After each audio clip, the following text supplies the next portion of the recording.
성경 말씀 로마서 16장 25절 말씀부터 27절 말씀까지 같이 봉독하도록 하십시다. 나의 복음과 예수 그리스도를 전파함은 영세 전부터 감추었다가 이제는 나타내신 바 되었으며 영원하신 하나님의 명을 쫓아 선지자들의 글로 말미암아 모든 민족으로 믿어 순종케 하시려고 알게 하신 바 그 비밀의 계시를 쫓아낸 것이니 이 복음으로 너희를 능히 경고케 하실 지혜로우신 하나님께 예수 그리스도로 말미암아 영광이 세세 무궁토록 있을지어다. 아멘. 우리 그동안 사도 바울이 자신이 전하는 그 전도의 사명 감당하면서 자신이 전하는 말씀의 내용의 핵심을 복음 또 예수 그리스도라는 사실을 말씀을 하고 또 그 복음과 예수 그리스도의 그 의미가 영세 전부터 감추었다가 예수님이 인간으로 오심으로 말미암아서 하나님께서 계획하신 구원의 과정을 이제 나타내 보여주시고 예수 그리스도가 죽으시고 부활하심으로 하나님께서 계획하신 그 구원의 사역을 완성하셔서 이제는 예수 그리스도를 믿음으로 구원받는 그 복음이 우리에게 밝혀졌다는 사실을 교훈하신 말씀을 상고를 했습니다. 우리 오늘은 27절에 지혜로우신 하나님께 예수 그리스도로 말미암아 영광이 세세무궁토록 있을지어다. 아멘 하시는 이 말씀에서 지혜로우신 하나님에 대해서 말씀을 상고를 하려고 합니다. 하나님 지혜로우시다는 거죠. 여기 하나님의 지혜를 이야기를 하는 이유가 하나님께서 우리에게 약속하신 모든 일들을 한치도 오차가 없이 또 합력해서 범사의 선을 이루리라고 약속하신 그 약속을 이룰 수 있는 지혜로우신 하나님이라는 사실을 우리에게 제시를 하는 겁니다. 전능하실 뿐만 아니라 전지하실 뿐만 아니라 지혜로우셔서 모든 일들을 하나님께서 약속하신 대로 택한 백성들이 평안하고 즐겁고 기쁘고 감사할 수 있도록 역사하시는 하나님이시라는 사실을 우리에게 교훈을 하시는 말씀입니다. 특별히 여기 오늘 지혜의 하나님, 지혜로우신 하나님에 대해서 하시면서 그 지혜의 핵심적인 내용을 우리에게 먼저 교훈을 하셔서 정말 지혜로우신 하나님이심을 우리가 알 수 있도록 교훈하시는 내용입니다. 오늘 여기 26절에 그 비밀의 계시를 쫓아낸 것이니 이 복음으로 너희를 능히 경고케 하실 지혜로우신 하나님. 하나님께서 우리에게 주신 말씀들을 통해서 우리를 경고케 하시는데 특별히 그 중에서도 비밀의 계시를 쫓아낸 그 그 복음으로 우리 성도들을 경고케 하실 능력이 있다는 겁니다.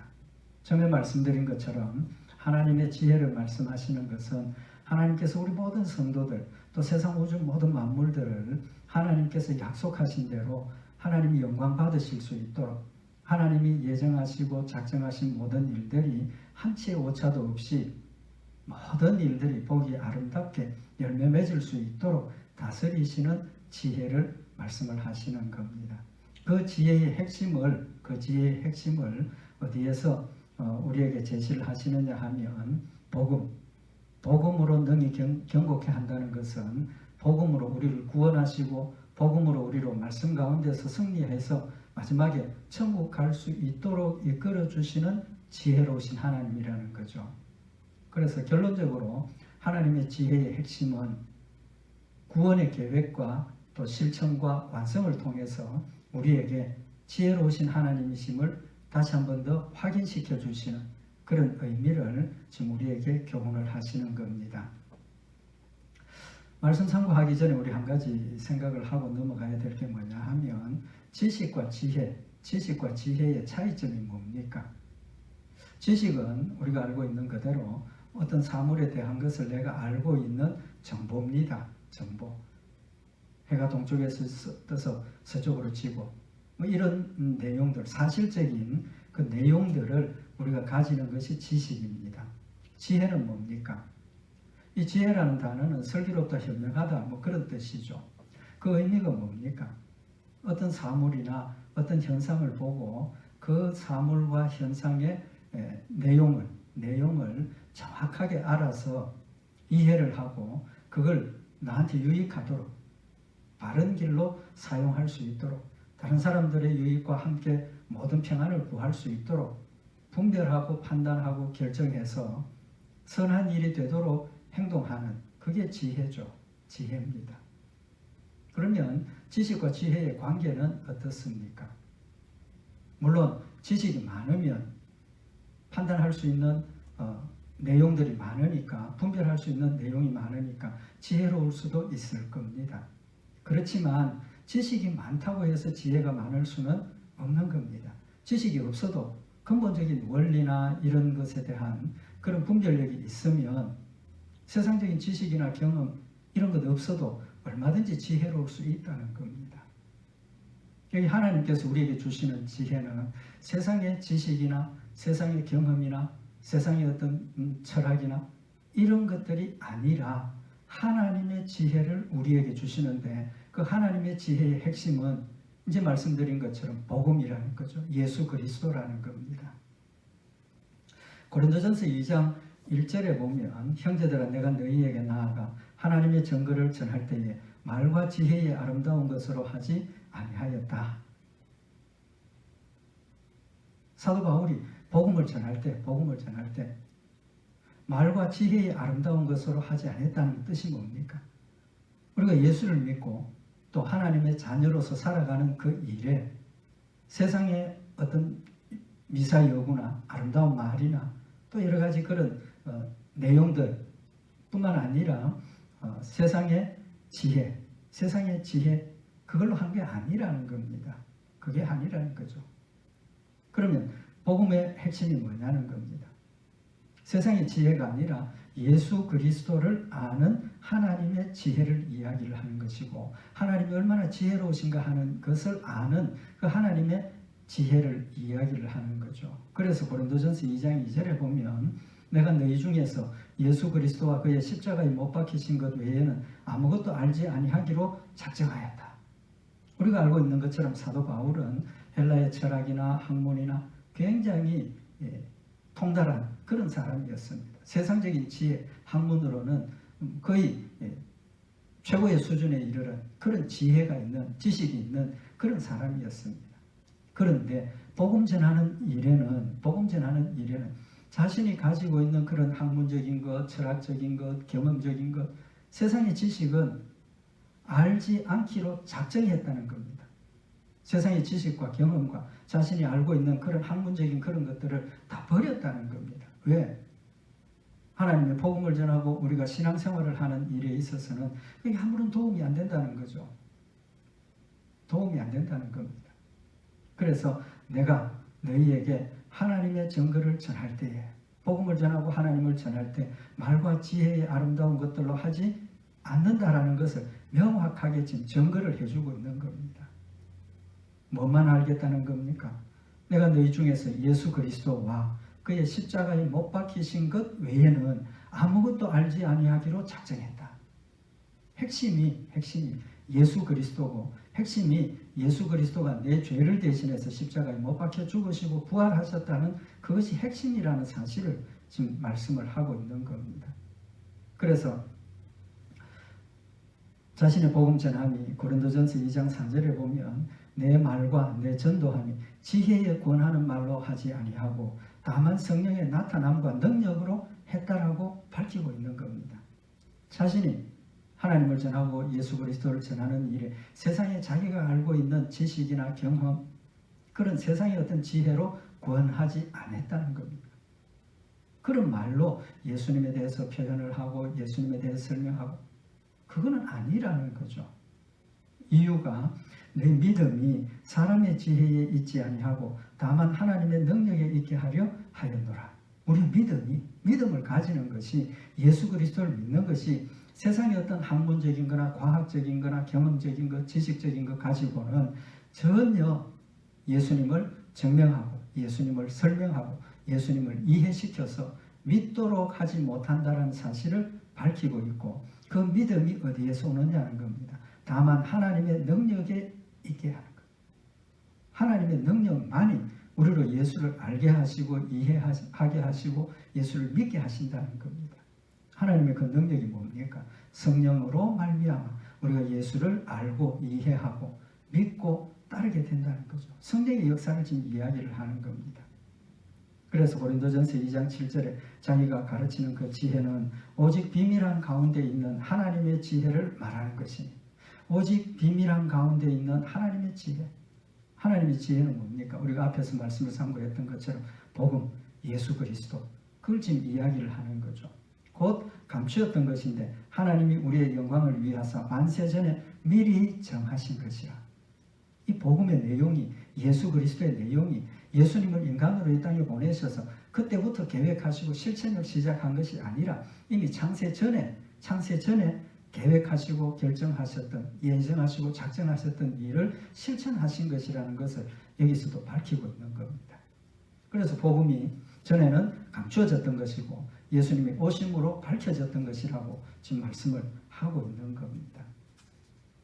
그 의미는 하나님께서 예비하시고 계획하셨던 구원의 계획과 과정과 성취가 갑자기 되어진 것이 아니고 하나님께서 이미 창세 전에 이렇게 해야 되겠다라고 계획하시고 작정하셨고 또 그 계획이 때가 되어서 하나님께서 실천하셨다는 사실을 지금 말씀을 하고 있는 겁니다. 그 구원의 계획이 뭡니까?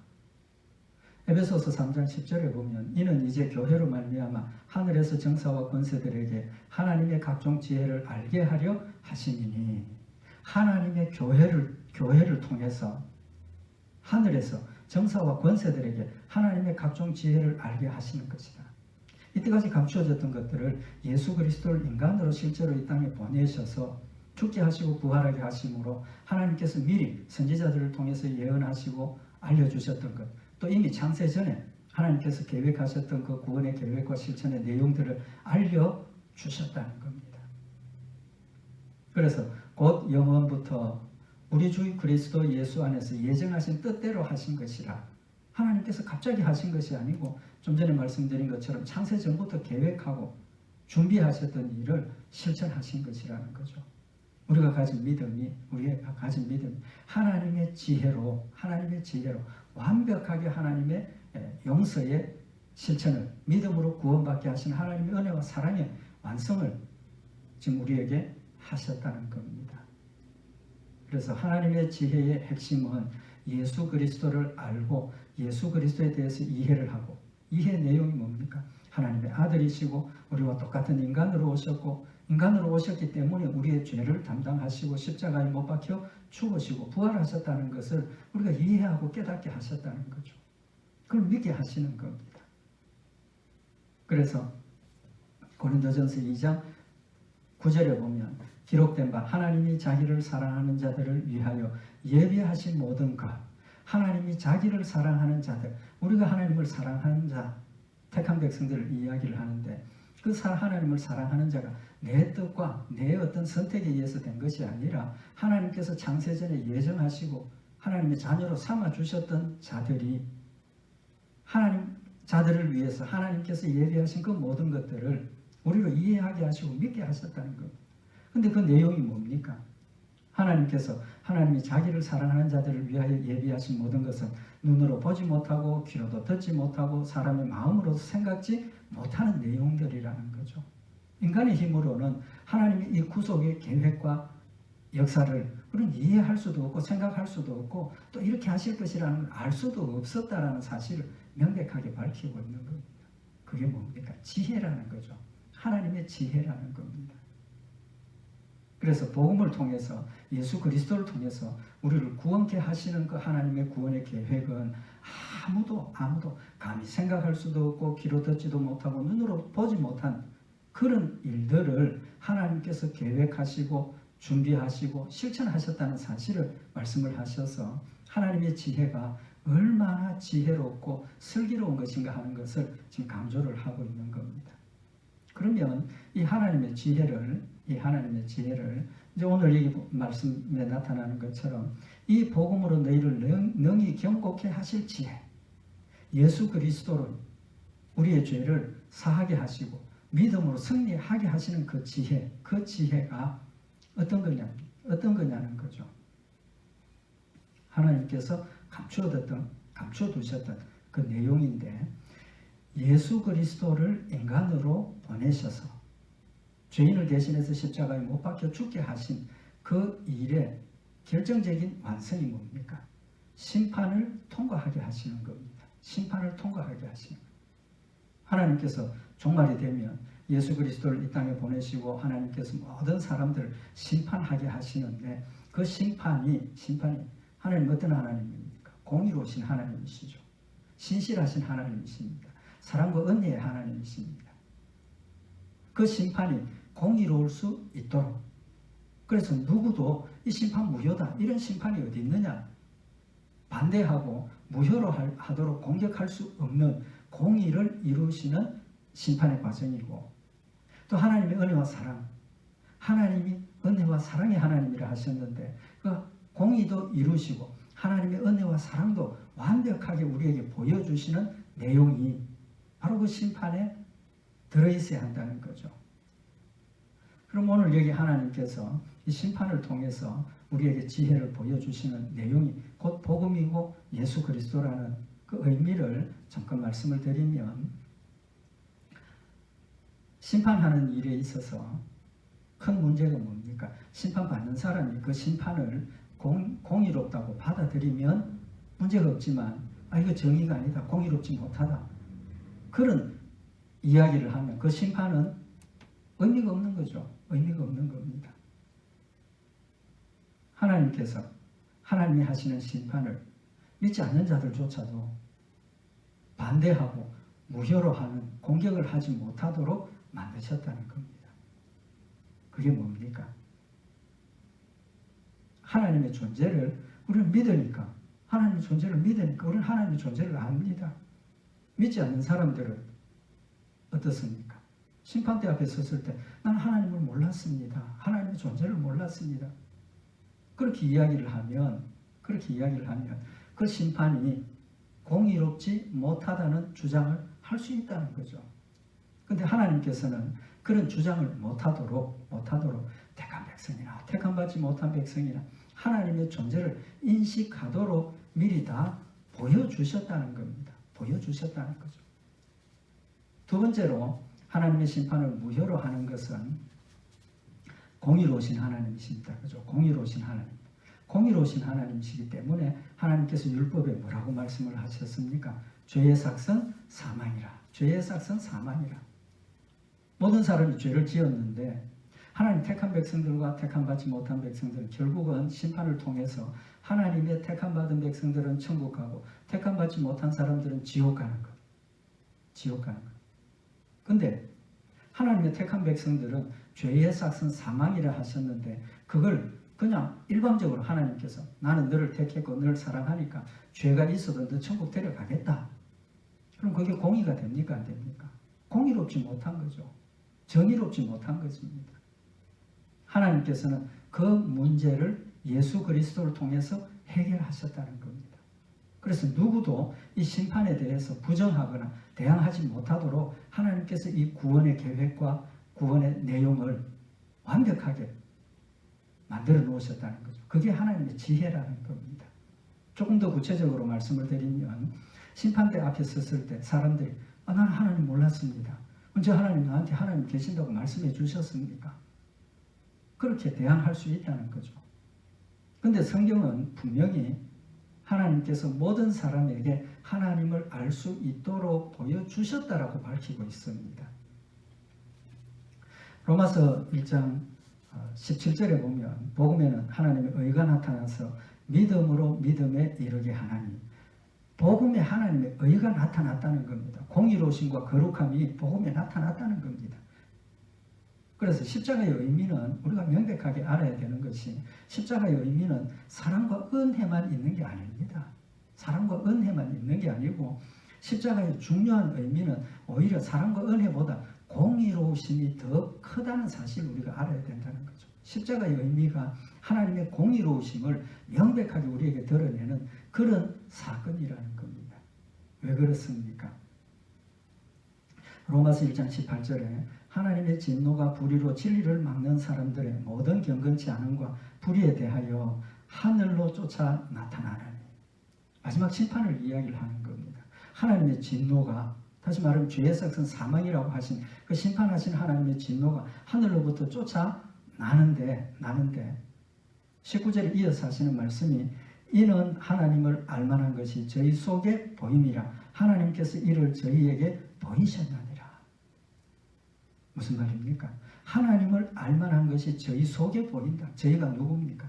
택함받지 못한 자들, 불의로 진리를 막고 경건치 않음과 불의를 행하는 그런 사람들에게 그 사람들의 마음속에서도 하나님을 알만한 것이 있었다는 겁니다. 보여주셨기 때문에.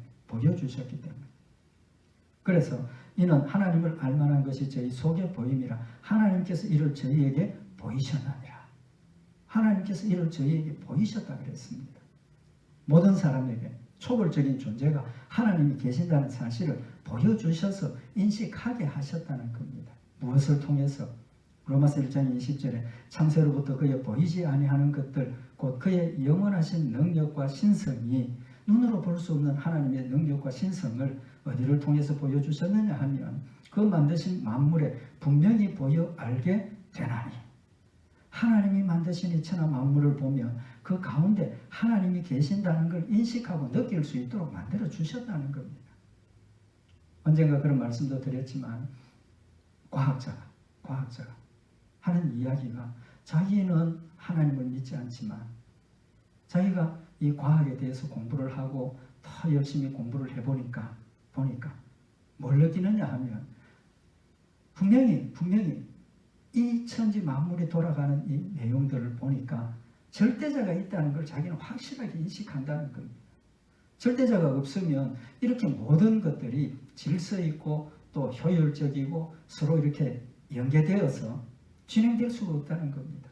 우연하게 되어질 수는 없다는 거죠. 그 말이 뭡니까? 세상 학문을 하고 과학적인 지식이 많아지면 많아질수록 절대적인 존재가 모든 것을 다스리고 관리한다는 것을 인식하게 되더라는 겁니다. 과학적인 것이 아니더라도 우리가 살아가는 모든 사람들이 마음속에 초월적인 존재가 있다는 것을 인식한다는 겁니다. 인식한다는 거예요. 뭘 보면 알 수 있습니까? 하나님을 믿지 않는 자들도 자신이 어렵고 힘들 때 누구를 찾습니까? 초월적인 존재를 찾습니다. 그게 뭡니까? 우리가 이야기하는 우상이죠. 우상. 그것이 어때 산에 있는 큰 돌일 수도 있고 큰 산일 수도 있고 나무일 수도 있고 아니면 자기가 만들어 놓은 어떤 형상일 수도 있고 왜 거기에다가 절을 하고 왜 거기에다가 아들 낳도록 빌고 왜 승진하도록 비느냐는 겁니다. 그 존재가 초월적인 존재이기 때문에 우리의 모든 일들을 다스리고 관리하고 도울 수 있다라고 생각을 하고 믿는 것 아닙니까? 곧 그 의미가 모든 사람들의 마음속에 하나님의 존재를 인식하게 보여주셨다는 겁니다. 보여주셨다는 겁니다. 그렇기 때문에 심판대 앞에 섰을 때 나 하나님 몰랐습니다. 그런 핑계 할 수 없다는 거죠. 스스로 안다는 거죠. 그래서 세상에 많은 종교들이 다 똑같이 내세를 이야기를 하고 있지 않습니까? 내세를 이야기를 하고 있습니다. 불, 정당, 지옥, 연호. 내세를 이야기를 하고 있다는 거예요. 그게 뭡니까? 하나님께서 하나님을 알만한 것들을 모든 사람들에게 계시해 보여주셨다는 겁니다. 그렇기 때문에 이런 사람들이 하나님 앞에 섰을 때 난 하나님 몰랐습니다. 이야기할 수 없다는 것을 말씀을 하고 있는 겁니다. 그래서 로마서 1장 22절에 스스로 지혜 있다 하나 우준하게 되어 썩어지지 아니하는 하나님의 영광을 썩어질 사람과 검수와 버러지의 형상의 우상으로 바꾸었느니라. 하나님께서 보여주신 하나님의 존재를 인식을 하면서 하나님에 대한 것은 모르니까 뭔가 초월적인 존재를 찾게 되어서 우상을 만들어서 숭배한다라고 말씀을 하고 있는 겁니다. 우상 숭배의 결과가 뭡니까? 우상을 섬기는 목적이 뭡니까? 내 뜻대로, 내 유익을 위해서. 이기적인 거죠. 그래서 로마서 1장 24절에 그러므로 하나님께서 저희를 마음의 정욕대로 더러움에 내어 버려 두사 정욕대로 더러움에 내어 버려 두셨다. 물론 하나님 택함 받지 못한 사람들 중에도 선한 일 많이 하는 사람들도 있습니다. 그렇지만 그것까지도 사실은 마음의 욕심 때문에 하는 것이라는 사실을 말씀을 하고 계시는 거죠. 택함 받지 못한 자들은 그런 자신의 욕심대로 사는 것을 하나님 그냥 버려두셨다는 겁니다. 버려두셨다. 그래서 이는 저희가 하나님의 진리를 거짓 것으로 바꾸고 피조물을 조물주보다 더 경배하고 섬김이라. 결국은 사람들이 신을 찾는 것은 자기 자신을 위해서, 썩어질 것을 위해서 썩어질 것을 섬긴다라고 명백하게 말씀을 하고 있는 겁니다. 그래서 하나님께서는 마지막 심판 때 택함 받지 못한 자들도 나는 하나님을 몰랐습니다. 초월적인 존재를 하나님 나한테 알려주시지도 않았습니까? 그런 핑계를 못 대도록 하셨다는 거죠. 얼마나 지혜롭습니까? 두 번째는 좀 전에 말씀드린 것처럼 죄의 삭은 사망이라고 하셨는데 하나님께서 택한 백성들, 택한 받지 못한 백성들 심판대 앞에 세워놓고 나는 너를 창세전에 택했으니까 너 죄를 용서하고 천국 데려가겠다. 그건 하나님을 몰랐다는 것보다 더 큰 공의를 무너뜨리는 거죠. 하나님 공의로우신 하나님이십니다. 신실하신 하나님이십니다. 말씀하신 대로 약속하신 대로 실천하시는 하나님이신 겁니다. 그렇다면 죄의 삭은 사망이라고 하셨는데 그냥 용서하고 데려가버리면 천국으로 데려가버리면 하나님의 공의가 아니라는 거죠. 그건 공의로우심이 아닙니다. 편애고 차별이라는 거죠. 그럼 그 문제를 어떻게 해결하셨습니까? 그 문제를 하나님의 아들 되시는 예수 그리스도를 인간으로 이 땅에 보내시는 겁니다. 우리와 똑같은 인간으로 보내신 겁니다. 예수님이 신이지만 신으로서 우리 인간의 모습을 하고 땅에 오신 게 아니라 우리와 똑같은 인간으로 이 땅에 보내신 겁니다. 인간으로 보내셨고 그 다음에 우리 인간을 대신해서 죽으셨다는 겁니다. 그러면 우리의 죄의 삭은 사망이라고 하신 그 일을 이루기 위해서 예수님께서 인간으로 이 땅에 오셔야 되는 게 필연이죠. 왜? 인간이라 하여 인간을 대신해서 죽을 수 있는 거죠. 신이 나를 대신해서 죽었다면 그건 의미가 없는 거죠. 그렇기 때문에 예수님이 인간으로 이 땅에 오신 겁니다. 근데 모든 인간은 아담과 하와 후손들은 죄인으로 태어납니다. 그걸 원죄라고 이야기를 하죠. 아담과 하와의 죄가 태어나는 그 후손들이 태어나는 모든 후손들이 그 죄의 유전을 가지고 태어나는 겁니다. 왜? 그들의 몸이 이미 타락한 부정한 몸이 되었기 때문에 그 부정한 몸을 가지고 썩어서 죽어지는 그런 유한한 몸을 가지고 태어나는 우리들은 마찬가지로 똑같은 죄인으로 태어나는 겁니다. 그게 원죄죠, 원죄. 근데 예수님이 원죄를 가지고 태어나셨으면 죄인이 죄인을 대신해서 죽을 수 있습니까? 없습니까? 없지 않습니까? 죄인이 죄인을 대신해서 죽는 건 의미가 없어. 그래서 예수님이 인간으로 오시는데 동정녀 마리아의 몸에서, 처녀의 몸에서 성령으로 잉태되어서 태어나게 되시는 겁니다. 왜? 성령으로 태어나야 원죄가 없기 때문에. 그래서 복음을 공격하는 사탄들이 예수님을 뭐라고 부릅니까? 마리아는 동정녀가 아니다. 예수님은 사생자다. 그럼 근본이 무너지는 거죠. 왜? 동정녀가 아니고 사생자로 태어났다면 원죄를 가지고 태어나신 분이기 때문에 죄인이 죄인을 대신해서 죽을 수가 없다는 겁니다. 그래서 예수님이 인간으로 오셨고 하나님의 아들이시라는 예수님의 신성과 인성이 중요하다는 겁니다. 사람들의 지혜로는 그걸 이해가 안 되죠. 이해가 안 됩니다. 그렇지만 하나님께서 여러분과 저에게 하나님의 지혜를 알게 하셔서 그 지식이 이해가 되고 그럴 수 있다. 하나님 전능하신 하나님이시니까 그럴 수 있다. 이해가 되고 믿어지고 그래서 우리는 예수를 믿음으로 구원받게 하시는 겁니다. 그래서 예수님 동정녀 탄생 태어나셔서 죽으실 때까지 죄가 하나도 없으신다. 자범죄가 없다는 겁니다. 어느 정도까지 죄와 단절이 되었습니까? 죽기까지 복종하셨지 않습니까? 죽기까지 복종하셨어요. 십자가에 죽으심은 하나님의 구속의 사역을 완성하는 일인데 예수님이 마지막에 죽음을 두려워하면서 밤에 철야 기도를 하면서 하나님 아버지 이 잔이 내게서 지나갈 수 있으면 지나가게 해주십시오. 그렇게까지 기도할 정도로 우리와 똑같은 죽음에 대한 두려움을 느꼈지만 그 두려움을 기도로 물리치고 하나님이 말씀하신 대로 하나님이 예정하신 대로 계획하신 대로 죽기까지 복종하셨기 때문에 구속의 사역이 완성이 되어졌다는 겁니다. 완성이 되어졌다는 겁니다. 그래서 로마서 8장 3절에 보면 율법이 육신으로 말미암아 연약하게 할 수 없는 그것을 하나님은 하시나니 곧 죄를 인하여 자기 아들을 죄 있는 육신의 모양으로 보내어 육신의 죄를 정하사. 여기 정했다는 건 정죄했다는 겁니다. 죄가 없지만 죄인으로 선고를 했다는 겁니다. 우리의 죄를 용서하시기 위해서 자기의 아들을 죄 있는 육신의 모양으로 육신으로 이 땅에 보내셔서 죄가 없는 분이지만 죄를 정했다. 너 죄 있다라고 정죄하셨다는 겁니다.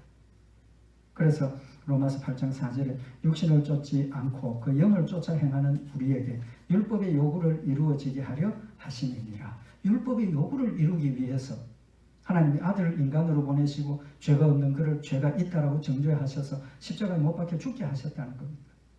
율법의 요구가 뭡니까? 우리가 알고 있는 것처럼 죄의 삭은 사망이라고 하신 그 율법의 요구. 그걸 이루기 위해서 하나님을 인간으로 원죄가 없는 거룩한 인간으로 이 땅에 보내시고 죄를 범하지 않고 자범죄가 없는 깨끗한 자로 살게 하시고 마지막에 십자가에 못 박혀 죽으셨으니까 예수님의 그 죽음은 죄의 삭은 사망이라고 하신 율법의 요구를 이루시는 일이었다는 거죠. 얼마나 지혜롭습니까? 하나님께서 하나님 자신이 하신 약속을 이루기 위해서 이렇게 구체적으로 사람들이 이해도 할 수 없고 생각도 할 수 없고 들은 것도 없고 본 적도 없는 그런 계획을 세우셔서 완벽하게 구원의 사역을 이루셨다는 사실을 교훈을 하고 있는 겁니다. 하나님 이렇게 지혜로우시다는 거죠. 꼭 우리의 구원의 사역만 그렇습니까? 우리 모든 세상 만물이 지금 돌아가는 이 모든 것도 하나님께서 지금 직접 다스리고 계시는 겁니다. 그 다스리심이 지혜가 아니면 어떻게 이렇게 아름답게 돌아갈 수 있느냐는 겁니다. 어떻게 이렇게 평안하게 지나갈 수 있느냐는 겁니다. 하나님의 지혜는 하나님께서 만들어 놓으신 그 모든 것들을 하나님의 은혜 가운데 사랑 가운데 약속하신 대로 모든 일들을 다스려 가시는 그런 능력을 지금 말씀을 하고 있는 겁니다. 그럼 이 하나님의 지혜를 아는 것은 뭘로 압니까? 세상 학문으로 압니까? 과학으로 압니까? 과학 좋아하는 사람들은 하나님 존재하신 걸 과학으로 한번 증명해보라고. 과학으로 증명이 됩니까? 되죠. 모든 일들이 하나님의 계획과 하나님의 다스리심이 아니면 좀 전에 말씀드린 것처럼 이렇게 하나도 틀림없이 톱니바퀴 맞춰서 잘 진행하게 되겠느냐. 하나님 우리에게 보여주시는 거죠. 우리는 그렇게 믿지만 택함받지 못한 사람들은 그걸 믿으려고 하지 않는다. 이해가 안 된다는 거죠. 하나님의 존재, 하나님의 능력 인정이 안 된다는 거죠. 그래서 하나님께서 우리로 이 지혜를 이해하고 알게 하는 것은 성령의 역사로 우리가 아는 하나님의 이런 지혜를 알게 하시고 이해하시고 믿게 하셨다는 겁니다.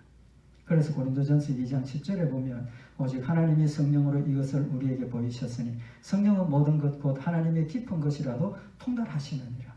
성령님 하나님의 것들을 다 아시기 때문에 우리에게 그것을 알게 하시고 깨닫게 하시고 순종하게 하신다는 거죠.